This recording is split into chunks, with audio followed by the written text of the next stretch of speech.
Hello friends, welcome back to my channel Panvi bytes. ఈరోజు video వచ్చేసి చాలా ఈజీగా బీట్రూట్ ఫ్రైని ఎలా ప్రిపేర్ చేసుకోవాలో చూద్దాం. నేనైతే 2 బీట్రూట్స్ని తీసుకున్నాను. ఇలాగా పీలర్ తోటి పైన పీల్ అంతా తీసేసుకొని ఇప్పుడు మనం తురుముకునే దాంతో ఇలాగా మంచిగా బీట్రూట్స్ని అయితే తురిమేసుకోవాలి. ఇలా ఇష్టం లేని వాళ్ళు మనం చిన్న చిన్న ముక్కలుగా అయినా కట్ చేసుకోవచ్చు. ఇలా తురుముకుంటే మనకి అన్నంలోకి కలుపుకోవడానికి చాలా బాగుంటుంది. చూసారు కదా, ఈ బీట్రూట్లో అనేది వాటర్ కంటెంట్ ఎంత బాగుందో. ఇప్పుడు తాలింపులోకి కావాల్సిన పోపులు అయితే చూపిస్తాను. జీలకర్ర, పచ్చిశనగపప్పు, మినప్పప్పు, 4-5 వెల్లుల్లి రెబ్బలు అయితే కావాలి.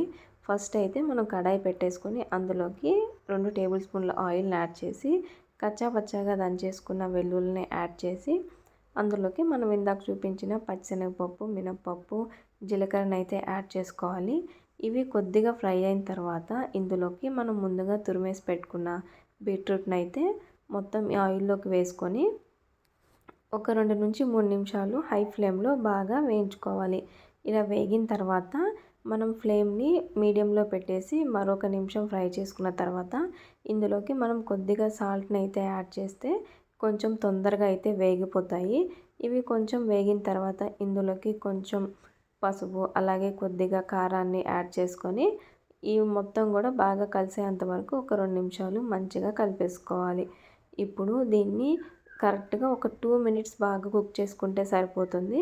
మనకి బీట్రూట్ అనేది బాగా ఉడికిపోయి ఉంటుంది. అప్పుడు స్టవ్ ఆపేసుకుంటే మనకి ఎంతో టేస్టీగా ఉండే బీట్రూట్ ఫ్రై అయితే రెడీ అయిపోద్ది. ఈ బీట్రూట్ తినడం వల్ల మనకి బ్లడ్ అనేది చాలా బాగా ఇంక్రీజ్ అవుతుంది. సో తప్పకుండా ట్రై చేయండి. వీడియో నచ్చితే లైక్ చేయండి. ఈ వీడియోని మీ ఫ్రెండ్స్ అండ్ ఫ్యామిలీతో షేర్ చేయండి.